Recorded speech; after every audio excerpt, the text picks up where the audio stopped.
이 시간 하나님께서 우리에게 주시는 말씀은 요한복음 14장 29절입니다.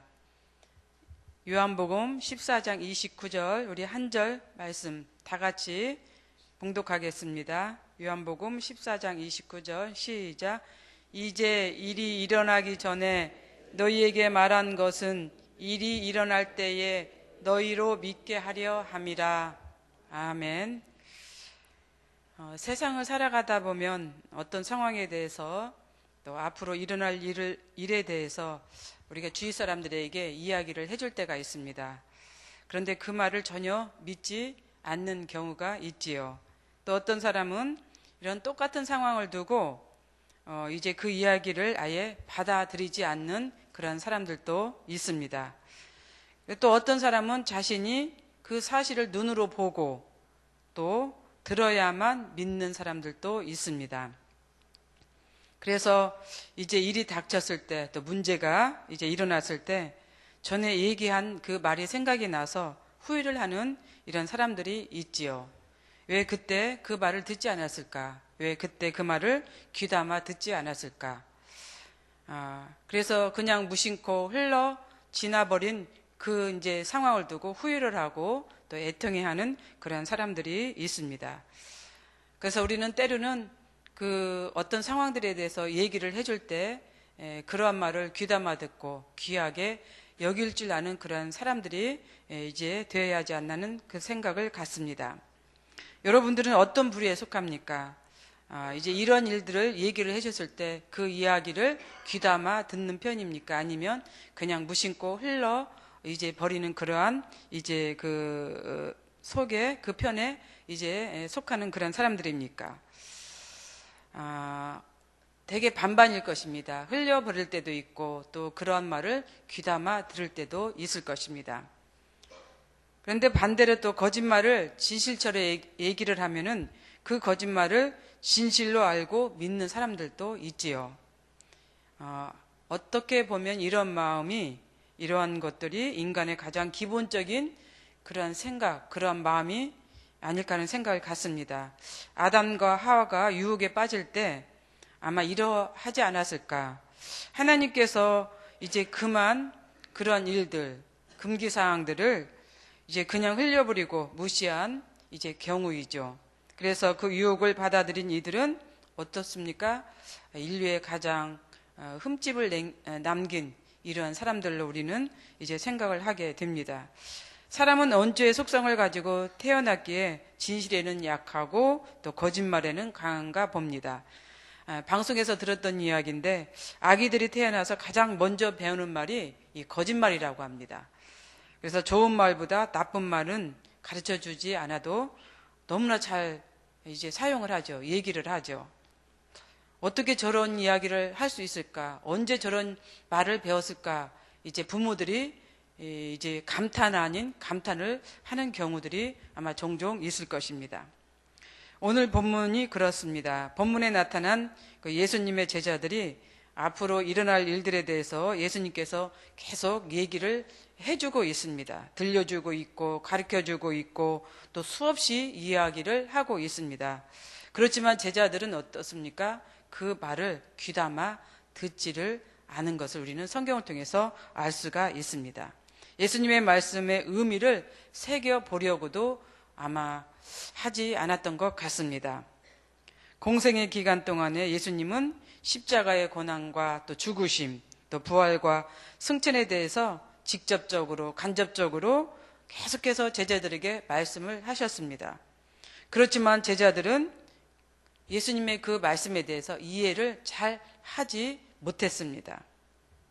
그런데 이러한 모습을 보고 예수님은 어떻을까요?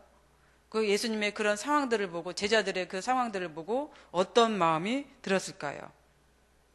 아마 인간의 이제 생각으로 이야기를 해본다고 하면은 무척 갑갑하고 답답한 그런 마음이 들지 않았을까 하는 이런 생각을 갖습니다.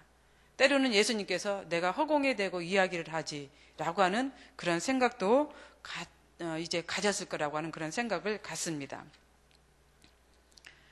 그런데 이런 말씀이 똑같은 말씀이 13장 요한복음 13장 19절에도 있습니다.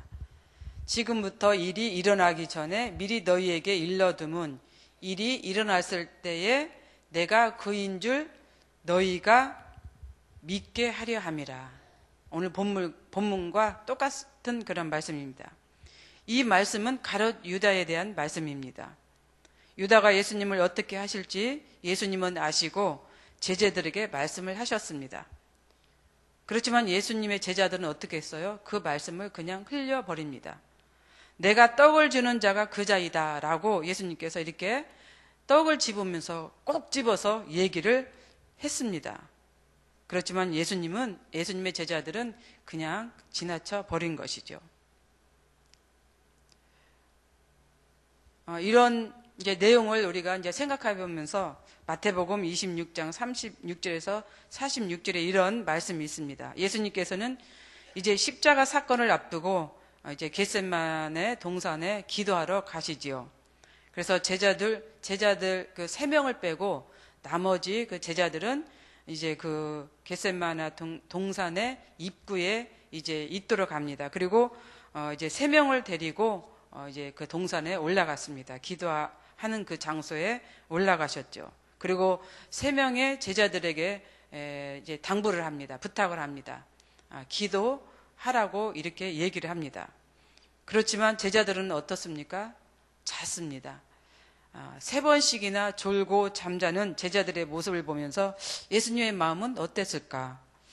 아마 그런 생각이 들었을 것 같아요. 과연 이러한 그 제자들을 데리고 내가 앞으로 사역을 감당할 수 있을까? 정말로 하나님께서 주신 그 사역을 같이 감당을 할 수 있을까라고 하는 이런 생각을 했었을 것 같습니다. 무엇보다도 십자가 사건을 앞두고 간절한 기도가 필요했던 그런 시기입니다. 그래서 제자들도 그러한 생각을 가지고 기도를 했어야 됩니다. 그런데 제자들은 예수님의 이런 마음을 헤아려 주지 못했습니다. 그저 육신의 잠에 빠져서 잠을 잤습니다. 예수님께서는 앞으로 일어날 일에 대해서 얼마나 간절했으면은 제자들을 데리고 기도하러 올라갔을까? 이런 마음을 아마 제자들이 헤아려 줬다면은 그렇게 잠을 자지 않았을 것입니다. 그런데 그런 마음을 헤아려 주는 제자들이 없었습니다. 거기서 한 명이라도 있었으면 얼마나 좋았을까요? 그런데 그렇지 않았다라고 하는 것을 우리는 성경을 통해서 알 수가 있습니다. 사람은 정말로 큰일이 있고 문제가 이제 일어나면은 잠을 못 잡니다. 자고 싶어도 잘 수가 없는 거예요. 이 뇌가 깨어 있어서 잘 수가 없는 것입니다. 그만큼 제자들은 깨어 있지 못했다라고 하는 것을 반증하는 이제 일이지요. 정말로 깨어 있었다라고 하면은 잠을 자지 않고 같이 기도했을 것입니다. 그만큼 제자들은 예수님의 그 상황에 대해서 깊이 생각하지 못하고 이제 귀중하게 여기지 않았다라고 하는 것을 우리는 생각해 볼 수가 있습니다. 어쩌면 제자들은 예수님께서 만왕의 왕으로 오시는 이러한 일들만 생각했을지도 모릅니다. 그런 꿈만 꾸었을지도 모릅니다. 부귀영화만 생각했을 것입니다. 그렇기 때문에 그러한 시간을 잠자는 시간으로 허비했겠죠. 마태복음 26장 34절에도 이런 말씀이 있습니다. 예수님께서 이제 베드로에게 그렇게 얘기하시죠. 내가 진실로 내게 이르노니 오늘 밤 닭 울기 전에 내가 3번 나를 부인하리라. 그러자 예수님께서 어떻게 이제 답을 합니까? 저는 절대로 주님을 부인하지 않습니다. 그런데 베드로의 모습은 어떻게 됐어요? 마태복음 26장 75절에 보니까 이에 베드로가 예수의 말씀에 닭 울기 전에 내가 3번 나를 부인하리라 하심이 생각나서 밖에 나가서 심히 통곡하니라. 베드로는 누구 앞에서 부인했습니까? 미천한 계집종 여자 앞에서 부인을 했던 거예요.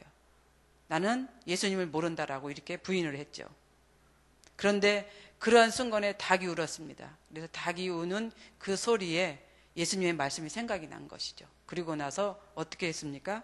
밖에 나가서 통곡하며 울었다라고 이렇게 성경은 기록하고 있습니다. 어쩌면 우리가 이런 사람입니다.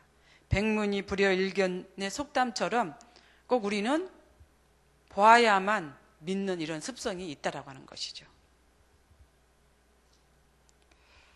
오늘 그래서 본문의 핵심은 믿음입니다. 예수님께서 제자들에게 얼마나 믿지 않으면은 계속해서 믿음에 대해서 주지시켜 주는 거예요.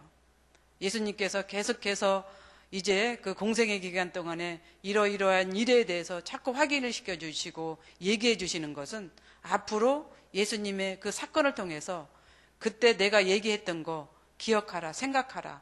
이 일이 꼭 하나님께서 행하신 일이다 라고 그렇게 확인해 주기 위한 그런 말씀인 것을 우리는 볼 수가 있습니다. 믿음이 없는 제자들에게 믿음의 확신을 주기 위해서 그렇게 했던 것을 우리는 볼 수가 있는 것이죠. 물론 성령님께서 오시면 이제 제자들은 이제 알겠지요. 그렇지만 예수님께서는 미리 그러한 일어날 일들에 대해서 이제 가르쳐 주는 것은 그만큼 제자들에게 믿음을 이제 주기 위해서 그렇게 했다라고 하는 그런 것입니다. 그래서 마태복음 13장 14절에 보면은 예수님께서 이사야의 예언의 말씀을 인용하면서 이런 말씀을 했죠. 너희가 듣기는 들어도 깨닫지 못할 것이요 보기는 보아도 알지 못하리라. 또 사도 바울도 이제 사도행전 28장 26절에서 이제 백성에게 그렇게 말을 합니다. 너희가 듣기는 들어도 도무지 깨닫지 못하며 보기는 보아도 도무지 알지 못하는도다. 우리는 이제 이러한 그 성도들이 되지 말아야겠죠. 항상 성경에서 이제 우리에게 보여주시는 말씀, 또 우리가 강단에서 듣는 말씀, 하나님께서 우리에게 주시는 이러한 말씀에 대해서 우리는 믿고 또 그 믿음에 따라서 그 분량에 따라서 살아가는 우리가 되어야겠지요. 오늘 또 하나님께서 우리에게 주시는 이제 말씀을 통해서 다시 한번 생각해 보면서 절대로 우리는 이제 하나님의 그 사역에 대해서 하나님께서 우리에게 주시는 그 애원에 대해서 앞으로 일어날 일들에 대해서 흘려버리고 무심하게 지나쳐 버리는 그러한 성도들이 되지 마시기를 바랍니다. 기도하겠습니다. 사랑과 은혜가 풍성하신 하나님 아버지 참 감사합니다. 오늘 우리에게 주신 말씀, 하나님께서 우리에게 주신 하나님의 말씀 절대로 흐트러지고 또 잃어버리고 그냥 무심하게 지나쳐버리는 그러한 이제 말씀이 되지 않도록 우리의 마음속에 늘 하나님의 말씀으로 가득 채워서 믿고 나아가는 저희들 되도록 은총 베풀어 주시옵소서.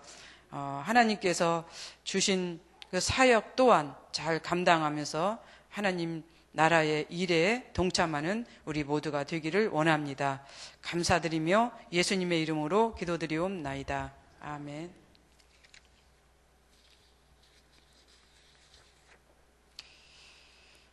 공동기도문 예배입니다. 우리 예배를 받기에 홀로 합당하신 창조주 하나님, 말씀상 공동체가 주님을 예배할 때마다 영광을 받으시고 삼위일체 하나님의 임재와 현존으로 응답하옵소서.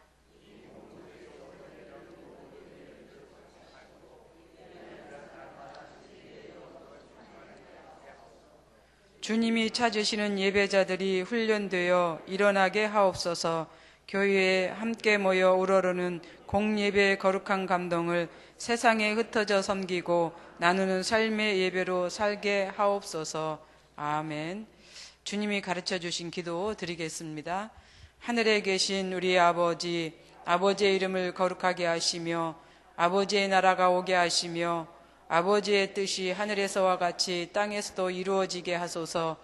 오늘 우리에게 일용할 양식을 주시고 우리가 우리에게 잘못한 사람을 용서하여 준 것 같이 우리 죄를 용서하여 주시고 우리를 시험에 빠지지 않게 하시고 악에서 구하소서.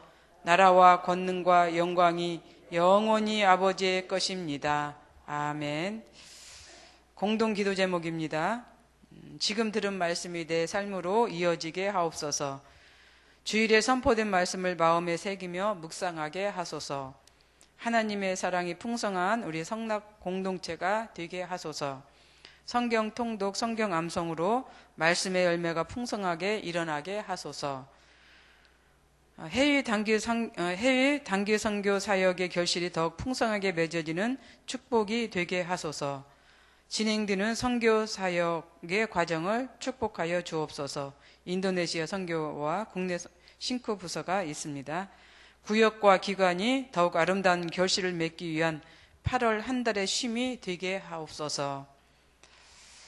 이 시간 우리 소천 광고입니다. 최승주 장로님 부인 고 박성영 권사님께서 어제 오후 4시 30분경 소천하셨습니다. 입관 예배가 오늘 오후 1시에 있는데 교회에서 12시 20분에 출발합니다. 발인 예배는 내일 화요일 날 오전 10시 30분에 있습니다. 교회에서는 9시 50분 출발입니다. 장례식장은 아산병원 장례식장 지하 7호실이고 장지는 벽제시립 승화원입니다. 여러분들 위로해 주시고 또 함께 해 주시기를 바랍니다. 또 이 시간 또 공동 기도 제목과 또 여러분들이 가지고 오신 기도를 하나님께 올리신 후에 삶의 자리로 나아가겠습니다. 기도하겠습니다.